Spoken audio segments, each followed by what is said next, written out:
हाय नमस्कार आपल्या सर्व भाऊ बहिणींना. तर काय चाललंय भाऊ बहिणीचं? झालं सर्वांचं दुपारचं जेवण.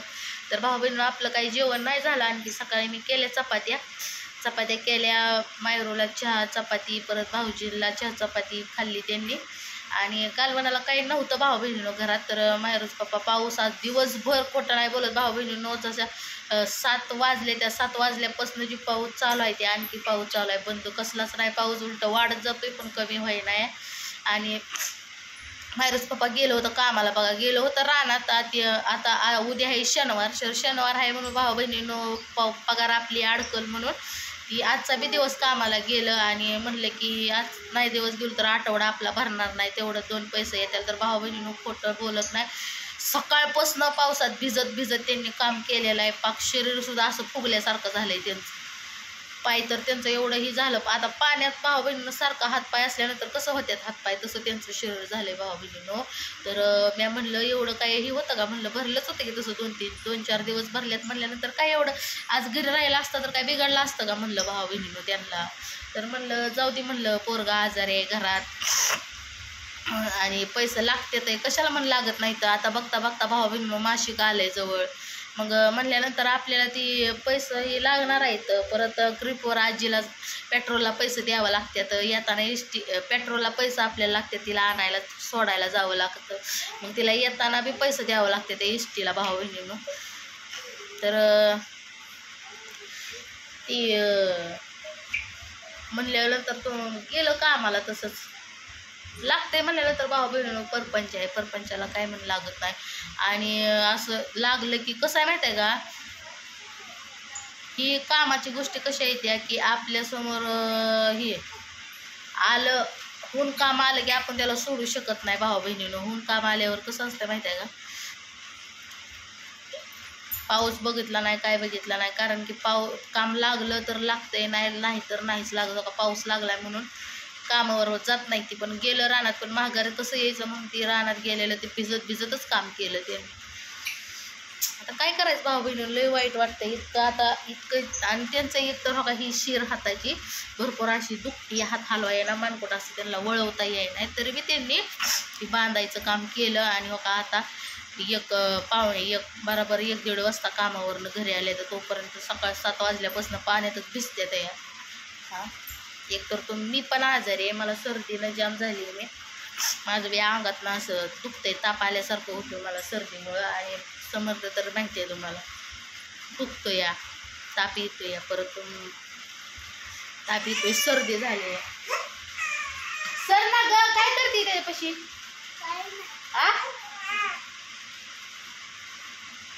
मूर्खा, त्याला लागलं ना डोकं. माहेर आहे भाऊ बहिणीनं तिकडं. तर भाऊ बहिणीनं पोरगा आजार आहे. मायराला बी सर्दी होती, पण तिला पण नाही भाऊ बहिणीने एवढी सर्दी झाली. नेलं होतं भाऊजीला 2 दिवस कामाला. ती परत मालक काय म्हणला नका आणू, त्यांना गाठी येत नाही त्या बांधायला. म्हणल्यानंतर ही काय आज काय भाऊजी काय कामाला गेलं नाही, तर आल्यापासून 2 दिवस गेलं कामाला. नेलं आपलं मायरूच्या पप्पाने हाताखाली शिकवत्यात ती बरं का. पण ह्यांनी पण भाऊ बहिणीने शिकलं पाहिजे, कारण की गाठी शिकलं तर त्यांना काम करायला ह्यांच्यासोबत सारखं जाणार. कसं गारटून गेले ते वाकडं झालेलं, मानकोट अवघडलंय, बघायचं आहे नाही त्याला वाकडं.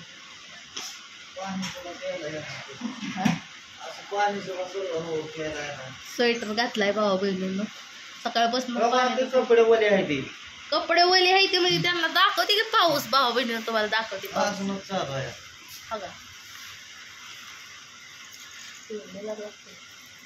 रात्रीपासून पाऊस आहे. काल बी पाऊस होता भाऊ बहिणी, थोडा उघडला होता, पण सकाळी 7 वाजल्यापासून परत पाऊस लागला.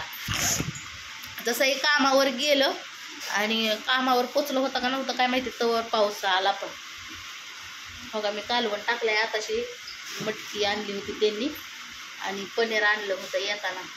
काल विषय काय झाला भाऊ बहिणीनं, पैसे जवळ नव्हतं म्हणल्यानंतर कामाची पगार काय मालक आधीमध्ये देत नाही. आणि आधीमध्ये देत नाही म्हणल्यानंतर शनिवार उद्या आहे, काही नव्हतं घरात. मग काल भावाने माझ्या पाठवलं होतं पैसे, त्याच पैशातनं पेट्रोल बी टाकलं आणि घरात आता कालवणाला पण घेऊन आलेला आहे. असं असतंय, काय मला लागत नाही, शब्द लागतंय भाऊ बहिणीनं. किती जरी परपंचासाठी करायचं म्हणलं तरी पुरत नाही.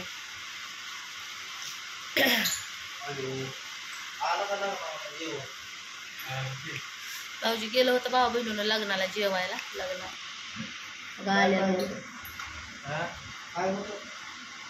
काय पुऱ्या बुद्धी भाजी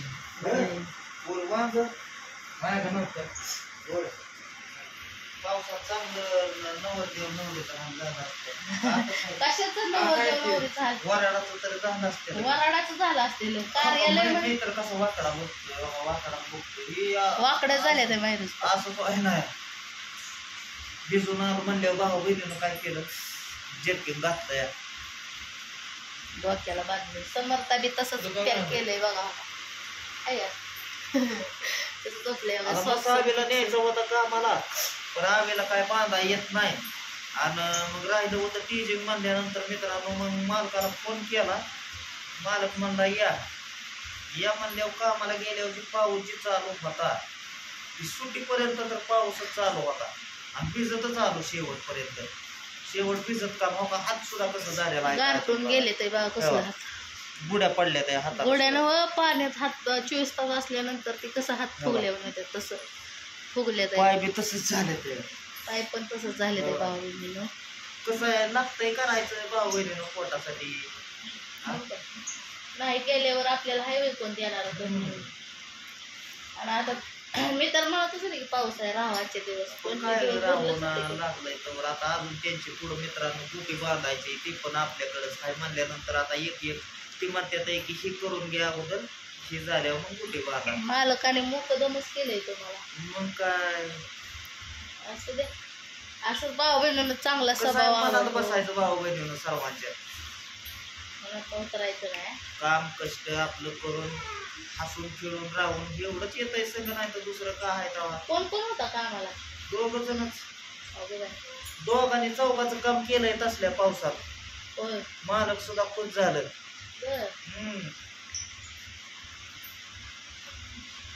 बांधणी केली तेवढी टीचिंग मोडून.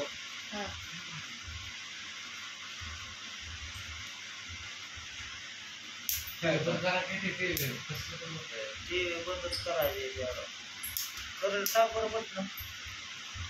पाऊस दिवसभरच चालू आहे. दिवसभर 7 वाजल्यापासून पाऊस आहे. याडका चेष्टा. सकाळचं तर किती गार लागतं. सकाळी गार पाण्याने आंघोळ करून गेलेलो परत गारच. गार पाण्यानेच आंघोळ करतात भाऊ बहिणीनं रोज. बर्फावाने पाणी लागतंय तसले पाण्याने आंघोळ. आता यांना मला सर्दी म्हणा 100% सर्दी होत असते. तसं काय होत नाही, सर्दी होणार. मानकुटं तेवढं माझं नीट करायचं बघा. मानकुट चुळती भाऊ बहिणीनं ह्यांचं. हे मायरे सर किती डोक्याला लागतंय पोराच्या. करायचं या जेवण करायचंय भाऊ बहिणीनं. असं थोडंसं अंग टाकलं, अंगावर ब्लँकेट घेतलं, बसलो मग म्हणलं आता जेवण करायचंय. अजून जेवण होतंय. पनीर हे आणलं. मोबाईल तर भिजत होता. त्याला बी टमाटे मिळालेले नाही ते भाऊ बहिणीनं मटकीचं कालवण केले. काहीतरी मित्रांनो आपलं काय करायचं. छान झालं असं तरी. मटकी मला नाही आवडते बा करालेली, मस्त लागतं.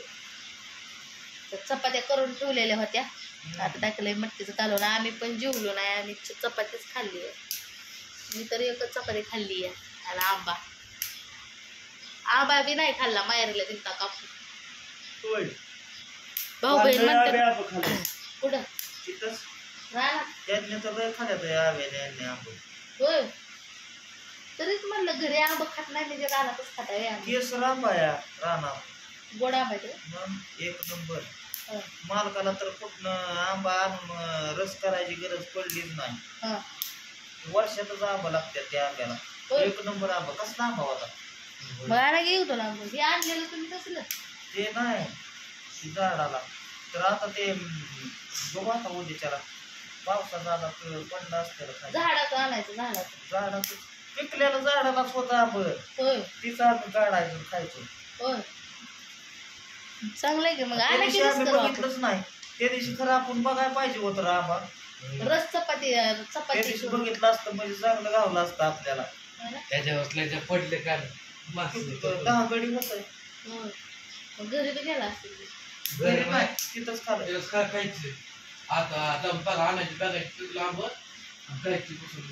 होय ना? आणि आम्ही तिघं जण होतो तेव्हा आम्ही बघितलं नाही तिथं. तुम्हाला कशाला ध्यान होते?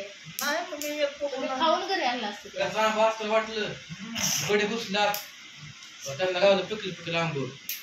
होय ना?